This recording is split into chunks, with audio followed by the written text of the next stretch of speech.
네, 대표님, 부동산 시장 분위기가 좀 많이 어두워진 것 같습니다. 하지만 또 이 분위기 속에서도 어떤 분들은 상승할 것이다, 아니다, 계속해서 하락세를 이어갈 것이다, 많이 좀 엇갈리고 있는 모습인 것 같아요. 2019년 부동산 시장에 어떤 변수들이 좀 남아있는지, 그리고 또 현장에서 대표님께서 어떤 질문을 좀 많이 받으시는지 그 내용 오늘 알기 쉽게 좀 정리를 해주실까요? 네, 오늘 제가 준비한 자료는 이제 상담을 하다 보니까 여기저기서 이제 많이 질문들을 하시는데요. 그 중에서도 이제 중복되는 것들, 그러니까 좀 많이 여쭤보시는 것들 궁금하실 것 같아가지고 몇 개 좀 모아서 갖고 와봤거든요. 그래서 저하고 같이 한번 짚어나가는 시간을 좀 보셨으면 좋겠습니다. 자, 이제 이런 거죠. 부동산 이것만 기억했으면 좋겠다라는 얘기고요. 제일 많이 나오는 질문이 아무래도 이제 연말 정도 되다 보니까 내년 전망이 어떨 것이냐라는 질문이 굉장히 많아요. 제가 항상 말씀드리는데 저는 내년이 별로 궁금하지 않습니다. 내년에 경기 안 좋을 것 같으면 올해 다 팔아버리실 건가요? 그거 아니잖아요. 지금 못 팔잖아요. 양도세 중과 때문에. 그죠? 그래서 저는 내년보다는 지금 한 4, 5년, 7, 8년 후가 사실은 더 궁금한 사람인데요. 어쨌거나 그래도 많은 분들이 궁금하시는 게 이제 내년 부동산 전망이고요. 두 번째, 가격이 너무 많이 올랐죠. 사실은 뭐 2013년도, 14년도 좀 더 서울에서 냉정하게 말씀드리면 서울 경기권이 2012년도 한 10월, 11월부터 올랐던 걸로 제가 기억이 나는데요. 너무 많이 올랐기 때문에 지금 추격 매수 아닌가? 이런 부분들이 걱정되시는 분들이 많았고요. 벌써 한 2, 3년 된 것 같아요. 세 번째 질문은 뭐냐면 이제 중소형이 너무 많이 이제 올랐죠. 특히 뭐 25평대. 저도 뭐 방송에서 그런 말씀 많이 드리지만 25평대, 30평대. 40평 넘어가는 것들은 가급적 안 하셨으면 좋겠다라고 하는데 너무 많이 오르다 보니까 이제는 중대형으로 갈아타야 되는 거 아니냐. 왜? 상대적으로 저렴하니까. 이제 그런 부분들에 대한 질문들이 많이 나왔고요.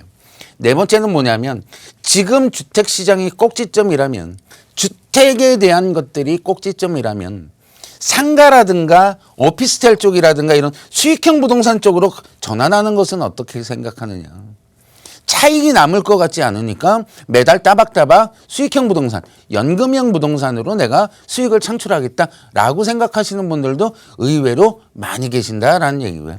다섯 번째, 이게 제일 궁극적인 질문인데 어디에 있는 거 뭘 사야 되느냐 라는 질문이 가장 많죠. 아무래도요. 항상 따라오는데 한번 쭉 설명을 한번 드려볼게요. 일단 부동산 시장 전망입니다. 내년. 상승을 주장하시는 분들이 많이 계세요. 상승. 근데 이유가 몇 가지가 있어요. 첫째, 공급 부족이죠. 항상 공급 부족이에요. 경기 좋을 때는요, 항상 공급 부족이에요. 사실은 맞죠. 주택 보급률이라든가 이런 것들을 보면 아직은 서울이 100%도 되지 않았기 때문에, 그죠? 그래서 공급 부족은 항상 얘기가 나온다. 두 번째, 유동성이 있더라. 많은 분들이 주식으로 들어갔죠. 그러다가 작년, 뭐 올해 초까지만 해도 어디 많이 들어갔습니까? 비트코인 쪽으로 많이 들어갔죠. 비트코인 쪽으로 들어가서 재미 많이 보시다가 딱 3일 만에 망가지고 나오신 분들이 굉장히 많으시죠. 그 돈이 얼마냐? 물론 다 그 돈만은 아니겠습니다만 1100조라 합니다. 1100조. 이 돈이 그러면 지금 어디가 있느냐? 아, 역시 믿을 건 부동산밖에 없구나 라고 대기하고 있다는 거예요. 1100조. 작은 금액은 아니겠죠. 세 번째, 1인 가구가 늘어난다. 통계청 발표를 보면 인구수는 감소하죠. 2035년부터 감소하겠다라는 통계가 뭐 한 2, 3년 전에 나왔고 최근 통계를 뒤집어 본다면 그 시기도 조금 당겨진 것도 사실입니다만 가구 수가 늘어나는 것들은 어쩔 수가 없더라. 그래서 통계청 자료를 보면 2025년도 7년밖에 안 남았어요. 1인 가구가 62.5%까지도 상승할 것이다. 3명 중에 2명은 1인 혼자 살든가 둘이 살든가. 가구 수가 늘어났기 때문에 거기에 따른 주택 수는 확보가 돼야 된다라는 얘기고요. 어게인 2003년. 이게 요즘 말이 많은데요. 참여정부 시기하고 똑같이 맞물리는 거 아니냐. 정책을 피고 계신 분들도 그때 정책하셨던 분들이시죠. 사이클상 올라가는 것도 그때랑 똑같이 올라가죠. 물론 구체적으로 따지면 2003년이냐 2005년이냐 가지고 말이 많은데요. 사실은. 그죠? 요즘 분위기를 본다면 마치 2005년도 8.3일 대책 나온 거하고 비슷하지 않냐 이런 주장도 있고요. 이제 막 시작하는 거 아니냐라는 주장이 있어요. 왜? 이제 상승이니까요. 어쨌거나 참여정부 때의 학습 효과를 우리는 피부로 다 겪어봤다라는 얘기죠. 계속 올라가다가 며칠 쉬었다가 계속 올라가다가 며칠 쉬었다가 파리 대책 나왔을 때 잠깐 쉬었다가 몇 달 있다가 계속 거래가 됐죠. 4월 1일부터 중과세 시작이 돼가지고 거래가 몇 달 안 되다가 갑자기 또 6월부터 거래가 많이 됐죠. 이렇게 잠깐 쉬었다가 확 올라가고 잠깐 쉬었다가 확 올라가고 하는 것들이 마치 참여정부 때 학습 효과하고 똑같다. 이거 뭐 제가 농담 삼아 맨날 얘기하지만 동방불패랑 쌍벽을 이루는 그죠? 강남불패. 신화죠. 거의 신화에 가까운 얘기인데 뭐 강남불패가 상승을 주장하시는 분들의 많은 이유예요. 반대로 상승이 꺾여서 하락할 것이다 라고 하시는 분들은요. 일단 10년 주기설이죠. 10년 주기설 얘기하시는 분들이 보통 언제를 얘기하냐면 2018년도 올해를 얘기했어요. 근데 올해 이제 안 들어맞았죠. 안 들어맞다 보니까 10년 주기설이긴 하지만 사실은 8년에서 12년 정도다 라고 해서 약간 러프하게 잡기 시작을 하셨죠. 어쨌거나 10년 주기설에 의해서 가격은 떨어질 것이다. 금리 인상. 지금 한국은행 기준금리가 몇 프로입니까? 1.50. 미국 미연준에서 발표한 금리가 얼마입니까? 2.25. 근데 계속 상승시키겠다고 그러죠. 올해에도 한 번 정도, 내년에도 한 3번 정도는 미국에서 상승시키겠다라고 하기 때문에 과연 갭이 0.75% 차이 나죠. 0.75%. 대한민국하고 미국하고 금리 차이가 이렇게 역전된 게 예전에 있었습니다. 2005년도, 6년도, 7년도 한 3년 정도 있었는데 그때 최고 많이 갭이 벌어진 게 0.75%예요. 그래서 많은 돈들이 외국으로 다시 나갔죠. 왜? 금리가 낮으니까. 그래서 미국에서 꾸준하게 이렇게 올릴 수밖에 없다면 대한민국 금리도 점점 쫓아갈 수밖에 없고 올라갈 수밖에 없더라라는 것들이 이제 하나의 주장이고요. 입주량이 많아요. 입주량이 많습니다. 2015년도에 공사 시작했고 분양했던 것들 50만 개가 넘어가죠. 아파트만 말씀드리는 거예요. 일반 주택까지 따지면 더 심할 겁니다. 2016년도가 한 45만 가구 됩니다. 그게 언제 입주입니까? 올해, 내년, 내후년이에요.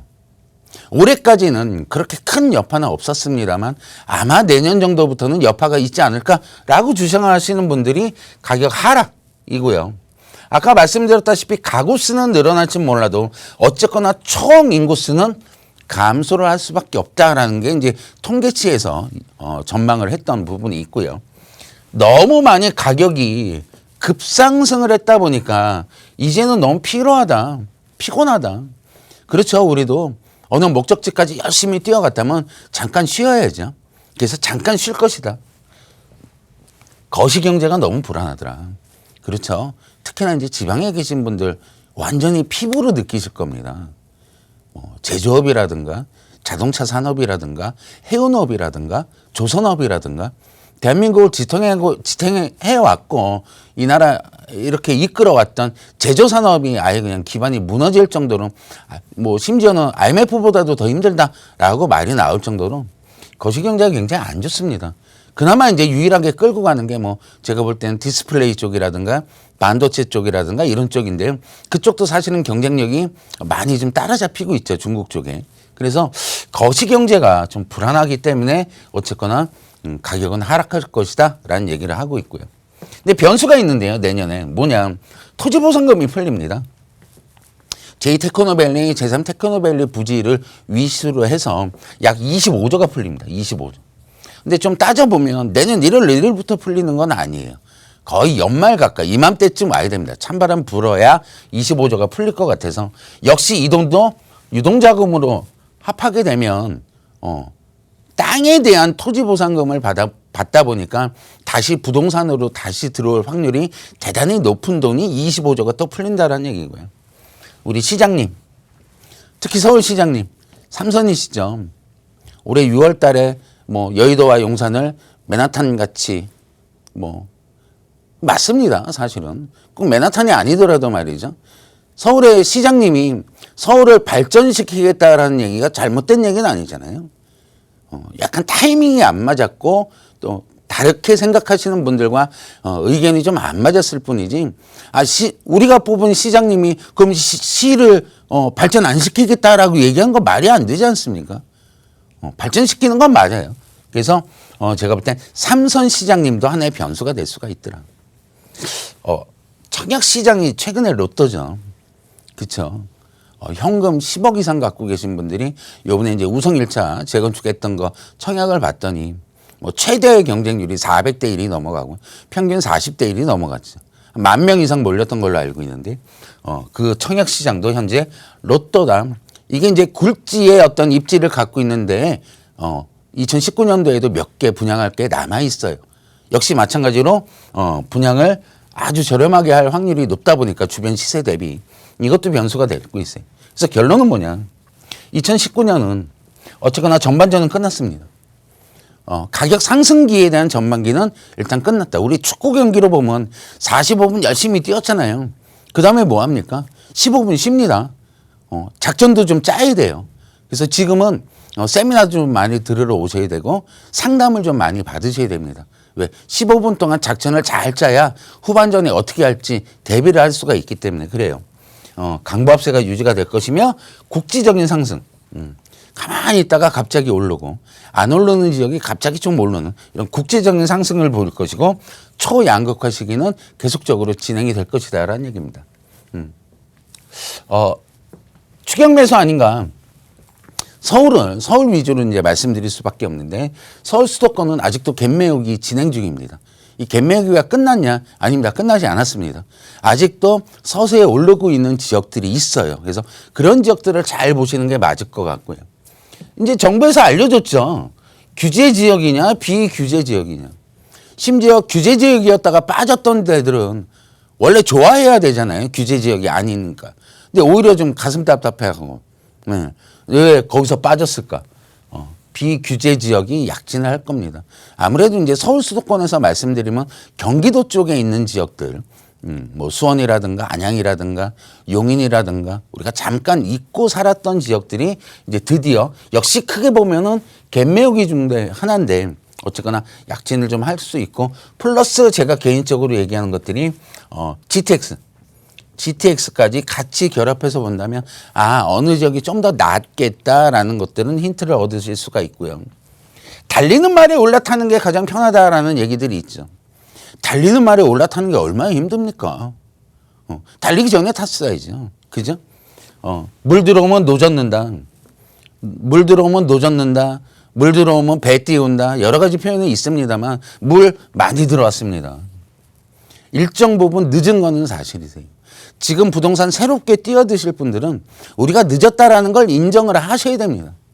남들이 여태까지 3, 4억이 올랐으니까 부럽다. 그럼 내가 지금 투자해도 3, 4억 벌겠지. 그런 지역 어딘지 알려주십시오. 없습니다. 왜? 지나간 과거니까요. 그 시기가 다시 오지는 않는다는 얘기죠. 그래서 물은 많이 들어왔고요. 이제부터는 뭡니까? 시간과의 싸움이에요. 어쨌거나 중공업 임대사업자라든가 이런 혜택이 그나마 남았을 때 앞으로 점점 없어지는 추세일 것 같은데요. 이런 혜택이 남았을 때 중장기적으로 길게 가져가셔야 되는 게임을 하다 보니까 지금 당장 어디가 뭐 조금 오를 것 같다. 지금 당장 저쪽이 조금 나아질 것 같다. 오늘 내일 지하철이 개통될 것 같다라고 해서 그 지역을 들어가시면 안 돼요. 최소한 5년에서 10년 정도. 5년에서 10년 정도 후에 뭐가 바뀔 지역들 그런 지역들을 미리 공략하고 들어가시는 게 좋은 선택일 것 같고요. 실속파, 건목파. 이 제가 하는 얘기가 그거예요. 강남이냐 비강남이냐.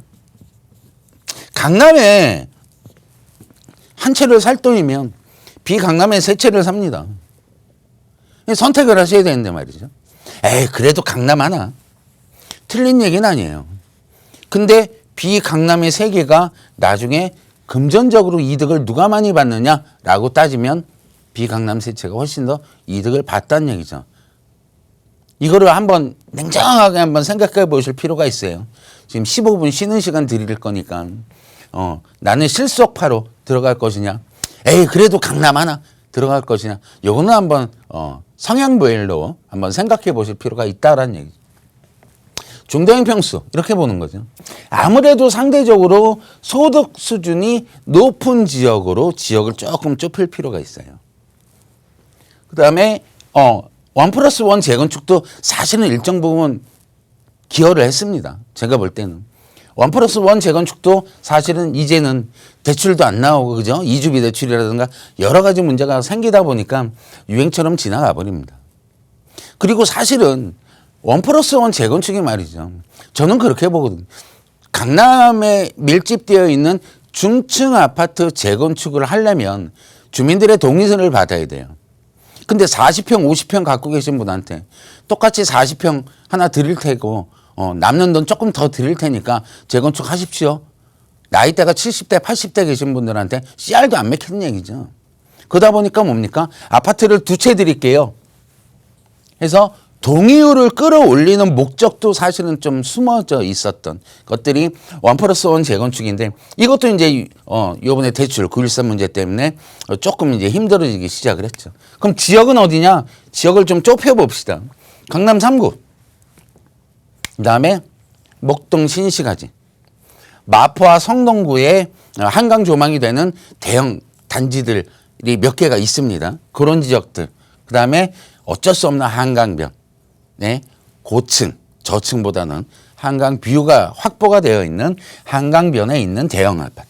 그다음에 분당 정도 이렇게 최대한 물론 다른 지역의 대형 평수가 아주 나쁘다라는 얘기 말씀을 드리는 건 아닌데 가급적 그래도 대중적으로 가시려면 이렇게 지역을 좁히는 게 좋겠다. 특히나 경기도 일대의 대형은 피하는 게 좋겠다라고 말씀을 드리고 싶고요.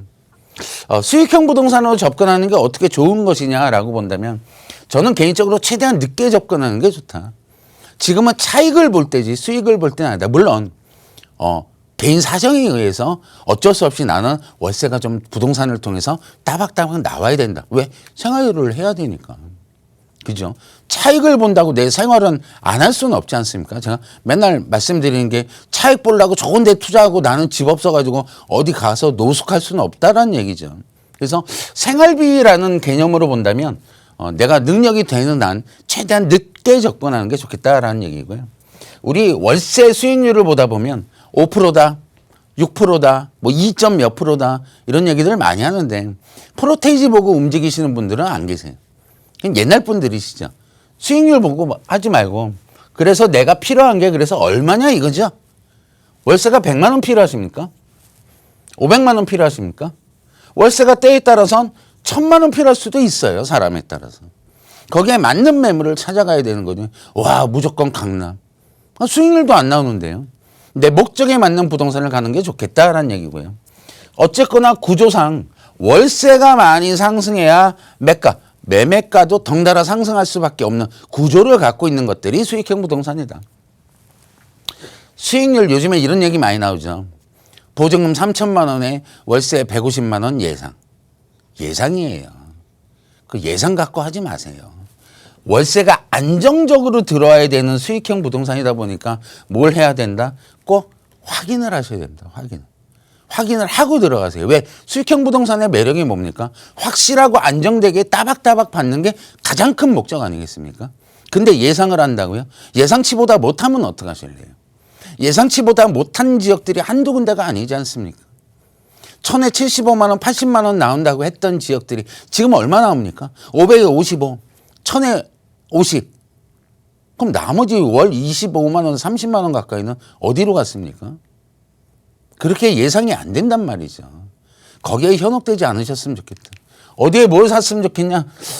방송에서 구체적으로 무슨 역에 무슨 아파트에 몇 평대가 얼마니까 그게 좋겠습니까? 말씀드리기는 어려우니까요. 몇 가지만 좀 기본적인 것만 말씀드릴게요. 첫째, 부동산하고 관련이 없는데요. 제가 건강이 안 좋은 놈이 건강 지키세요 얘기하는 게 참 우습겠지만 그래도 건강은 하셔야 됩니다. 건강하지 않으니까요. 번 돈이 은행으로 들어가더라고요. 은행이 아니라 병원으로 들어가더라고요. 건강하셔야 되고. 어쨌거나 나중에라도 언젠가는 근력이 떨어지다 보니까 수익형 부동산으로 갈 수밖에 없고 수익형 부동산으로 간다면 아무래도 이제 지렛대 효과, 레버리지 효과, 즉 대출을 너의 돈을 조금 이용하시는 게 그래도 수익률을 가장 높게 만들 수 있는 방법이다 보니까 지금부터라도 연배 있으신 분들은 신용관리를 꼭 하시는 게 좋겠다. 굉장히 무서운 얘기입니다. 부동산 얘기 들어가면요. 부동산은요. 첫째도 둘째도 셋째도 입지입니다. 제가 항상 음아파트 얘기를 드리는데 15년, 16년 동안 추진위원회 승인 나고 2003년도 8월 달로 기억나는데 지금도 현재 추진위원회예요. 재건축 사업 거의 안 되고 있습니다. 물론 사연도 많고 말도 많지만요. 사업 진행이 안 되는 건 확실하죠. 물론 앞으로 잘 됐으면 좋겠습니다. 근데 금액은 안 올랐습니까? 재건축 추진이 잘 안 됐다고 금액 안 올랐습니까? 많이 올랐습니다. 왜 올랐죠? 입지가 좋아서 그래요. 언젠간 되겠지라는 강한 믿음이 있기 때문에 그런 겁니다. 따라서 입지를 보셔야 되는 거고. 두 번째. 이제 신축과 기존에 만들었던 뭐 구축, 기축 이렇게 부르는 그런 아파트들의 가격을 본다면 신축 아파트가 입지를 거의 무너뜨릴 정도로 가격이 세고 있어요. 따라서 입지를 기본적으로 생각을 하시면서 이왕이면 구축보다는 신축 쪽으로 눈을 돌리시는 게 좋겠고, 팁을 하나 드리면 신축을 살려면 좀 비싸잖아요. 그죠? 아예 신축을 만드는 작업을 하시는 게 좋을 것 같아요. 어쨌거나 재건축이나 재개발이나 뭐 황금알을 낳는 거기다 이런 얘기들 많이 들어보셨죠. 이게 왜 황금알일까요? 이것 때문에 그런 거죠. 기존에 있는 아파트보다 신축 싫어하시는 분은 안 계실 거예요. 따라서 수요가 많이 몰리기 때문에 그때 가격이 상승하다 보니까 아무래도 신축이 좋을 것 같아요. 기본. 부동산 격언 중에 여러 가지 얘기가 있습니다. 뭐 길이 뚫리면 돈이 보인다라든가 여러 가지 이제 멘트들이 있는데요. 어쨌거나 그 기본을 벗어나시면 안 됩니다. 사람도 기본을 지켜야 되잖아요. 부동산도 기본이 있는 거예요. 아, 이거는 별론데 나머지가 좋아. 나머지 좋은 것 같고 아무것도 쓸모가 없어요. 기본이 좋아야 돼요. 여기서 가깝다. 초품화, 초등학교를 품고 있다라든가 여러 가지 기본적인 멘트들이 있지 않습니까? 그거를 꼭 지켜주셨으면 좋겠다라는 얘기고요. 그래서 결론은 뭐냐? 역세권의 소형주택이에요. 역세권의 소형주택. 얘는 장점이 있죠. 장점이. 두 가지입니다. 첫째, 가격 상승기에는 수익률이 굉장히 좋습니다. 투자 수익률이 굉장히 좋아요. 근데 상승기가 아니고 하락기에는 하방 경직성이 좋습니다. 즉, 잘 안 떨어져요. 2008년도에도 그랬고요. 97년도에도 그랬습니다. 잘 안 떨어져요. 나머지는 50%, 60% 무너지는 경우도 많이 있었습니다만 거의 안 무너집니다. 따라서 딴 거 다 필요 없어요. 틈새 시장 찾지 마세요. 이제는 뼈대가 굵은 게 좋은 겁니다. 그래서 역세권의 소형주택 쪽으로 가급적, 또 큰 돈도 안 들어가니까요. 가급적 이런 쪽으로 투자처를 좀 좁혀가지고 생각하시는 그런 한 주가 되셨으면 좋겠고요. 오늘 강의는 여기서 마치도록 하겠습니다.